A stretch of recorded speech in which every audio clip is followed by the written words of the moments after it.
খিচুড়ি দেখে একদম পাগল হয়ে গেছে। তোমরা কি খিচুড়ি খাবে? খাঁচা ভেঙে ফেলো না আবার। দিচ্ছি দিচ্ছি দিচ্ছি, শান্ত হও। এই যে এটা আমাদের ছুটি পরি, এটা সাদা কালো ডায়মন্ড ওর নাম রেখেছি। ওর মধ্যে কিন্তু হালকা লালচে ভাব আছে গলার দিকে, এই যে দেখতে পাচ্ছেন। চোখটা একদম কমলা, টকটকে কমলা। ওরও তাই।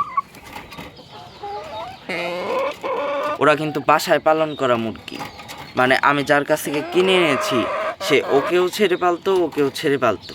আমি কিনেছি আমাদের সামনে বাজারে অনেক মুরগি উঠে, দেশি মুরগি বাজার আছে, তাও 200-300 পিসের মতন উঠে।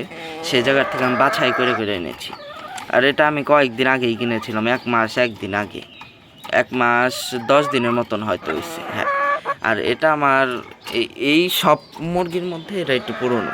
তার কারণ হলো এটা আমি 6-7 মাস আগেই কিনেছিলাম। এটা টানা তাও 20-25টার মতন ডিম পেড়েছিল, তাও আবার আমার হাতে তৈরি খাবারে। আপনারা যদি ভিডিওতে কমেন্ট করেন বেশি বেশি, তাহলে আমি ওই হাতে বানানো খাবার দেওয়ার চেষ্টা করব। একদম লেয়ার 1-এর কোনো ছোঁয়াই দিই না আমি খাবারটাতে। আর এটা কিন্তু হাতে বানানো ওই খাবারটা না, এটা আমি খিচুড়ি কালকে বাসায় রান্না করা হয়েছিল। আমাদের তেমন এক্সট্রা কিছু দেওয়া হয় নাই, হাতে বানানো যে খাবারটা আমরা বানাই সেটাই দেওয়া হয়। কিন্তু আজকে ওই কালকের খিচুড়ি কিছু বেঁচে গেছে, তার জন্য অল্প পরিমাণে আমি খিচুড়ি এনেছি। একটু একটু সবগুলোই খাইছে, আবার খাওয়াবো একটু একটু। খাও,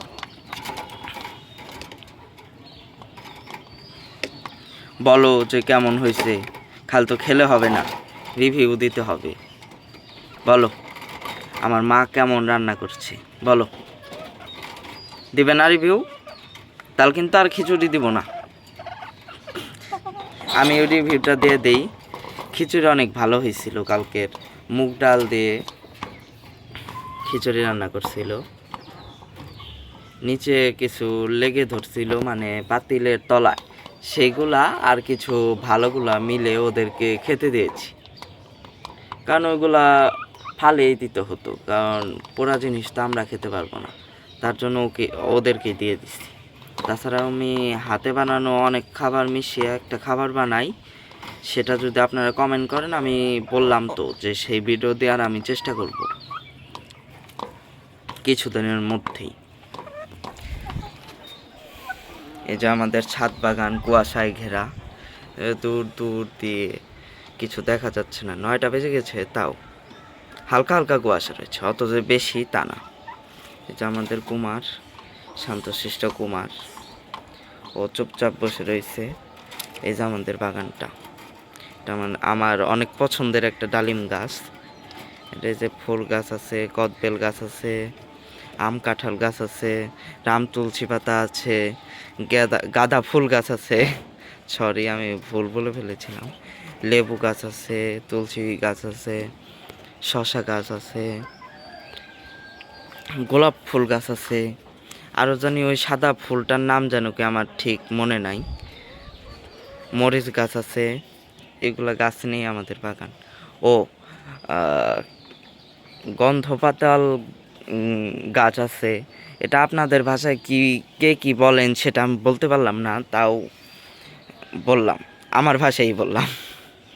আচ্ছা, ভিডিও এখানেই শেষ করছি। আর আপনারা যদি আমার চ্যানেলটি প্রথম দেখে থাকেন, সাবস্ক্রাইব করে রাখবেন।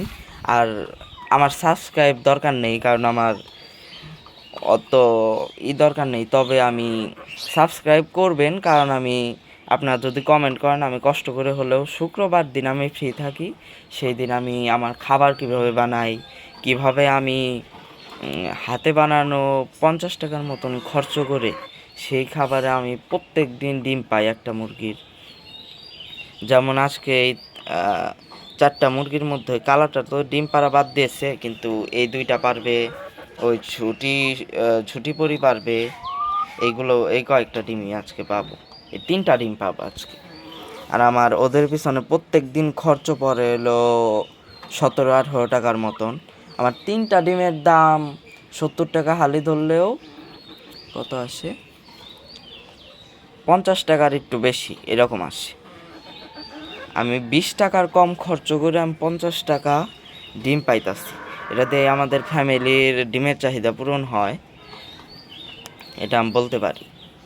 আমি এটা আমাদের সিঁড়ি কোঠার উপরে এখানে আমি পালন করি। অবশ্য বর্ষাকালে হালকা পাতলে একটু ছিটা যায়, তবে ওটা কোনো বিষয় না। তবে সরাসরি মুরগিকে ভিজানো যাবে না। শীতেও আমি ঢেকে ঢুকেই বেশি রাখি। যারা আরও উপরে পালে, মানে 10তলা 8তলা এরকম, তাদের আরও মুরগির মানে ওই জায়গাটা আরও ঠান্ডা বেশি থাকে উপর দিকে। তাই আমি তো মানে দোতলার ছাদে পালি, তেমন অসুবিধা হয় না। তাদেরও তেমন অসুবিধা হয় না, পালতে জানলে কোনোভাবেই অসুবিধা হবে না। তবে আমার দেখা গেছে 2-3 মাস বা 1 মাস পর হঠাৎ একটা ঠান্ডা লাগে। যেমন এই যে সাদাটার একটু বেশি ঠান্ডা লাগে মাঝে মধ্যে, তাও 1 মাস 1.5 মাস 2 মাস পর হঠাৎ লাগলেও লাগতে পারে, মানে যেদিন একটু অনিয়ম হয়। আর আমি মাঝে মধ্যে একটু সরিষার খোলও খাইতে দিই, যাতে শরীর একটু গরম থাকে শরীর। এই তো আজকের ভিডিও তাহলে আমি শেষ করছি। আপনারা যদি বেশি বেশি কমেন্ট লাইক করেন তাহলে আমি আরও ভিডিও দেওয়ার চেষ্টা করব, এটা আমি আজকে প্রতিজ্ঞা করলাম। আর আমার চ্যানেলে প্রথম হয়ে থাকলে সাবস্ক্রাইব করে যাবেন। খিচুড়ি পুরো শেষ করে ফেলেছি। আচ্ছা, আমি ভিডিও আজকে এখানেই শেষ করছি। আল্লাহ হাফেজ সবাইকে। সবাই অনেক ভালো থাকবেন।